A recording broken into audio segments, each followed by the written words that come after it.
This video is primarily a film study focused on Travis Jones, the Ravens' interior defensive tackle, who really at times dominated Minnesota's offensive line. He had a sack, 3 quarterback hits, 2 passes defensed, overall 3 tackles. Also at length going to talk about Okoye, Green, Dre'Mont Jones as well. One of the stunts that the Ravens were using repeatedly to try to handle the 12 personnel run game that Kevin O'Connell and the Vikings offense presented. Essentially, if you ask me, guys like Jones, Okoye, even Taven Bryan, who played exceptionally well on Sunday, their technique, what they're trying to get accomplished on a snap-by-snap basis, is possibly the most important element of defending the 12 personnel run game out of our nickel platform. Generally, I have Jones or whatever player I want to focus on for each individual play, spot shadowed in yellow. This is on the first possession. It's a same side run out of 11 personnel. So same side run means the running back is to the left of the quarterback, and in this case, he's on the same side as the tight end, what I generally refer to as a gun. They're going to double or combo Jones. He does a great job of getting that near side knee. You can hardly see it here, but down into the ground, essentially to become an anchor as Christian Darrisaw, the left tackle, combos him and then moves up to the will linebacker, Teddy Buchanan. Really no inside linebacker presence on this particular play. Jones is able to shed off of the combo block, make the tackle. I think it goes down as a 4-yard gain. These C-gap run plays, even though technically this one goes B-gap, are one of the vulnerabilities of playing your nickel defense, meaning that you've got your edge defender lined up outside of the tight end, and oftentimes what teams are just doing is just base blocking that edge defender and then either inserting a running back up to the strong safety, or in this case the will linebacker, or Addison moving up and either veering to the safety on that side or going to block the same inside linebacker that I talked about a moment ago. In this case, the combo from Darrisaw handles Buchanan, but Jones is able to disengage from the left guard and make the tackle. Still in the first possession, and we're really going to talk about now a difference between this particular technique that Jones is playing and the previous snap. Notice Jones' visual focus here, clearly on the guard. Outside shade, I would call this a 3 technique, even though it's quite tight. This, however, is a 4-eye. So his eyes are obviously on Darrisaw, the tackle. It's going to end up being a single block, essentially a down block from Darrisaw. Just to try to illustrate to those of you who don't know, the difference between a 4-eye and a 3 technique. There is none in terms of gap responsibility, but the technique, how you play it, is drastically different. In this case, he's stepping out to the tackle. It's a long trap, so they're trying to trap Kyle Van Noy, the edge defender. One of the few times where Van Noy kind of runs upfield a little bit and doesn't do something creative with the pulling offensive lineman. Well, I guess in this case he just disappears, but he steps upfield, possibly creates a gap, but it doesn't matter because Travis Jones, first of all, disengages from Darrisaw, who's a very talented offensive lineman. He's actually given the Lions edge defenders problems over the years, but disengages from Darrisaw, throws him out of the way.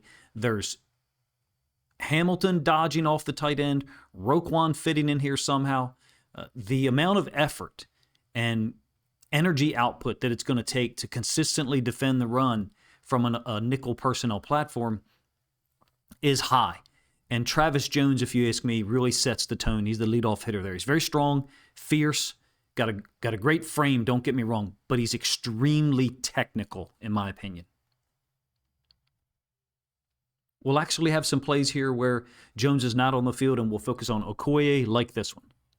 So generally when Okoye was on the field Sunday, he was paired with Taven Bryan, who actually played really well compared to the expectations that I generally have for him. So we'll start to talk about 12 personnel versus a nickel defense for the Ravens. So move this out of the way for a moment. You can see what we've done. We've moved Starks up in the box as well as Hamilton, which is pretty much where he belongs anyway in our nickel defense. The Vikings, have easily created a 4-man surface with the guard and the tackle, 1 and 2, the 2 tight ends, 3 and 4. You could even say it's a 5-man surface with the wide receiver, Jordan Addison, attached to the outside tight end. Going to combo Okoye up to Roquan Smith and then base block the edge defender, David Ojabo, who actually, again, for the second week in a row, played a little bit better against the run than we had seen earlier on in the year. Certainly not as physical as some of the other edge defenders we have, like Van Noy and even Mike Green. I feel like at times Okoye plays a little bit upright, but it makes sense. I think his footwork, his foot speed is the relative weakness of him, and compared to Travis Jones, he's a little bit more upright post-snap. But this is the third example or the third play that I can show you where he's able to shed off of a blocker because of a violent hand strike. I think he's holding his ground better than he was earlier in the season, number one, and also able to disengage from blockers, it seems like, a little bit quicker. I'm not sure what other people have discussed about Okoye so far, but to me, he seems to be improving rapidly. Still on the second possession, this is going to be the first time you're going to see this stunt with the will linebacker and the edge defender to the weak side. So we're talking about Mike Green. This is, of course, going to be his tackle for loss on a 2nd and 8. It's 11 personnel, so we don't have as much of an issue dealing with the run game. We do have Gilman walked up in the box to the weak side into the boundary. Running back is going to shift to the quarterback's left and essentially go on a sweep path to the top side of our screen, the left-hand side of the Ravens defense. This stunt or this step by Green, he actually started to show a lot last week against the Dolphins. It's pretty cool. I know earlier in the season in the comment section, and myself included, people were talking about him on pretty much everything was to the outside, whether it was pass rush or even run defense. He was generally just holding the edge and trying to turn everything to the inside. I don't want to say we're being a little bit more risky now, but we're being a little bit more aggressive with Green. I'll give you the end zone angle of this one so you can see it for yourself. And the stunt that I'm referring to is Green lined up in the C gap outside of the right tackle, but stunting or pinching into the B gap while the will linebacker, Buchanan, gap exchanges with him. It's essentially a declared gap exchange. Oftentimes gap exchanges between the linebacker and a defensive end, or a defensive tackle for that matter. Oftentimes those things just occur post-snap naturally. This is predetermined or pre-declared. How do I know this? Because Gilman is dropping out immediately. They're just trying to clear up the gaps, cover up the gaps as much as possible. In this case, it happens to be 11 personnel. I wonder if we wouldn't attempt to do some of these things against 12 personnel formations. Like I said, this is the same play from the end zone angle, the TFL by Green. You see the explosiveness, the decisiveness, allowing, I don't want to say they're allowing him to play a little bit more free, but this type of stunt, I don't remember us using as often early in the season with Mike Green. Of course, Odafe Owe was around, and maybe he wasn't getting as many snaps every single week. I think Green's improving. I know there were some bad reps out there on film from last week. You can see the nature of the stunt. Buchanan is obviously hedging to fold over the top and become really functionally the force player. Green gets his first tackle for loss. Third possession now, and this is going to be a late pass defense for Travis Jones. Again, I told you guys in the lead up to the video that there'll be other players that I focus on here. I think the interior defensive line is the key for this group. If Jenkins can continue providing the steady production that he's given us, especially against the run, and Travis Jones and Okoye play well, and we get this version of Taven Bryan, this looks like a sustainable situation on the inside. One more time, we're going to drop Gilman out, number one, and the Vikings go max protection, essentially, by double-teaming the edge defender, Ojabo, double-teaming Jones, and then they've created a 3-on-2 against the backside D-tackle and DN Brent Urban.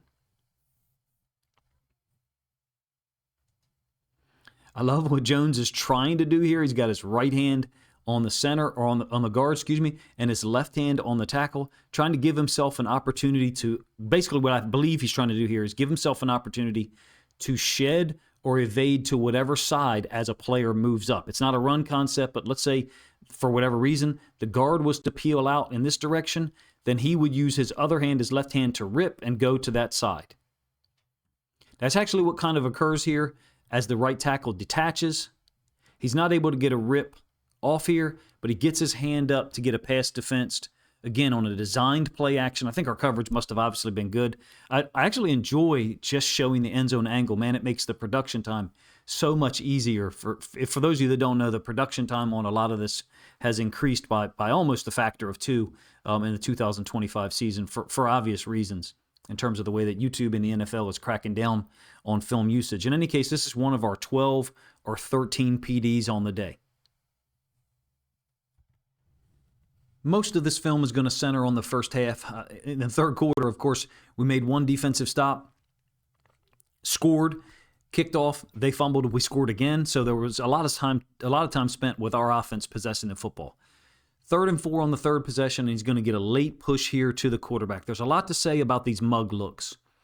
It can create more one-on-ones for either our interior rushers or our outside guys. In this case, Kyle Van Noy on our left, Mike Green on our right. The Vikings are an empty, though. This is early in the game, and one of the things I've noticed about some defenses around the league, not necessarily the Ravens, is early in the game, these mug looks, they'll bring 5 or 6. And I think what they're trying to do is establish in your brain, or install maybe, as an offensive play caller, that we're going to bring more than you can block. In this case, the Ravens bring 4. Travis Jones gets a late push at the quarterback. I think Donovan Jackson, the rookie left guard, actually kind of fell down, got his feet entangled with McCarthy, but Jones puts McCarthy on the ground for one of his 2 quarterback hits.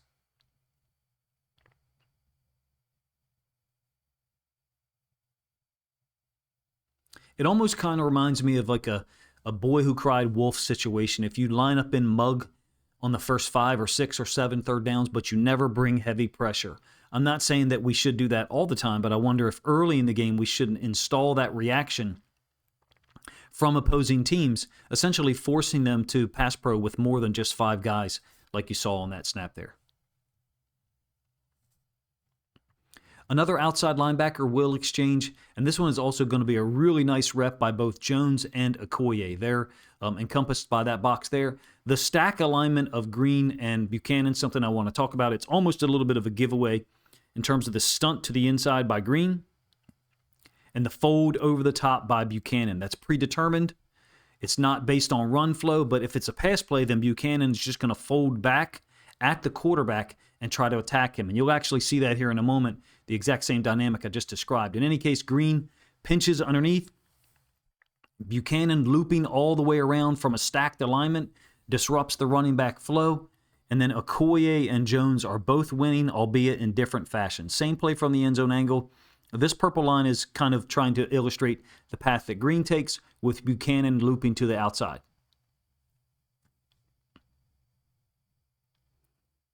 Green's stunt down into the guard actually does kind of help Okoye in that the center stepping to Okoye trying to reach him kind of runs into his own guard, number 1. But one thing to say about Travis Jones is he's so experienced. There's no level of panic at all. He kind of ends up getting scooped here, if you ask me. Scoop means he's lined up in the A-gap, and in this case, the right guard scoops him. That means he gets to this side of Travis Jones. It's not a reach because it's a backside block. You don't want to get scooped. It's one of the things that really never happened to Matabike other than the last game he played this year. It's one of the things where even before we heard about the injury, kind of opened my eyes a little bit to, okay, something might not be right because you never saw Matabike get scooped. Here, Jones is scooped, but he's got the strength to continue working in that direction. Okoye makes first contact in terms of comparing those 2 guys, Okoye and Jones. I think it's a huge development that now Okoye seems to be rapidly improving and able to make plays like this one. As an aside, in terms of the stunt that we're using so often in this game, we seem to be in the right call far more consistently lately, number 1. Number 2, this call was often utilized against 11 personnel. We're talking about 1 tight end being on the field, at least this week. So it makes me wonder what moving forward will be our tendency in terms of that stunt. Again, I would call it a predetermined gap exchange. Still on the third possession, in fact, the very next play after that tackle for loss by Okoye and Jones. And this may be one of the best defensive plays of the game, in my opinion, because of the physical tone that it sets. So, first of all, starting from left to right, Van Noy's trying to destroy another guard, in this case the right guard, and allow Travis Jones to late loop around to get after the quarterback. But I love what Mike Green does here. You've got the other team's best player, a wide receiver, lined up in the backfield. If they're going to give you something, if they're going to give you some intel in terms of setting a physical tone, making your presence felt, you have to take it. I started talking about that type of thing. Well, in 2023, we were great at it generally. In the AFC Championship game, we did none of this.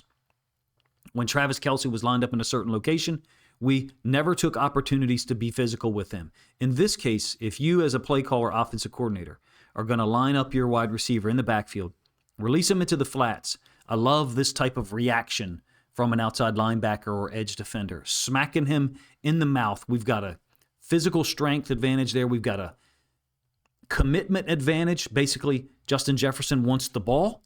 Mike Green wants to smack the shit out of somebody. That's advantage Ravens. I'll give you the same play from the all-22 angle.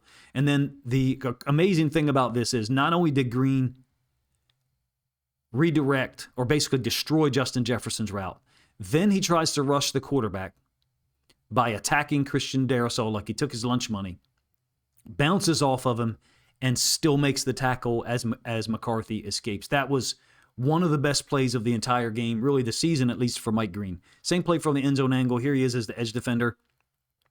Jefferson set up in the backfield, and you guys know what I call a joker's formation. One guy to the right and the left of the quarterback who's in the shotgun. Jefferson is going to release out into the flats. It appears to me as if Green is giving some type of signal to Buchanan after Buchanan says something to him. So my guess is that Buchanan is giving Green some type of verbal signal or information, and Green tapping his left leg is confirming what he just heard.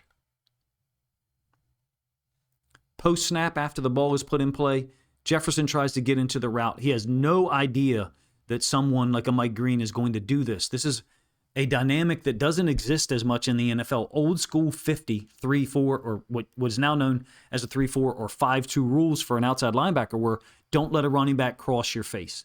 And in this case, even though Jefferson does cross his face, Green makes him earn it or pay for it. We're in an inverted Tampa 2 that I'll try to do a video on maybe Wednesday night.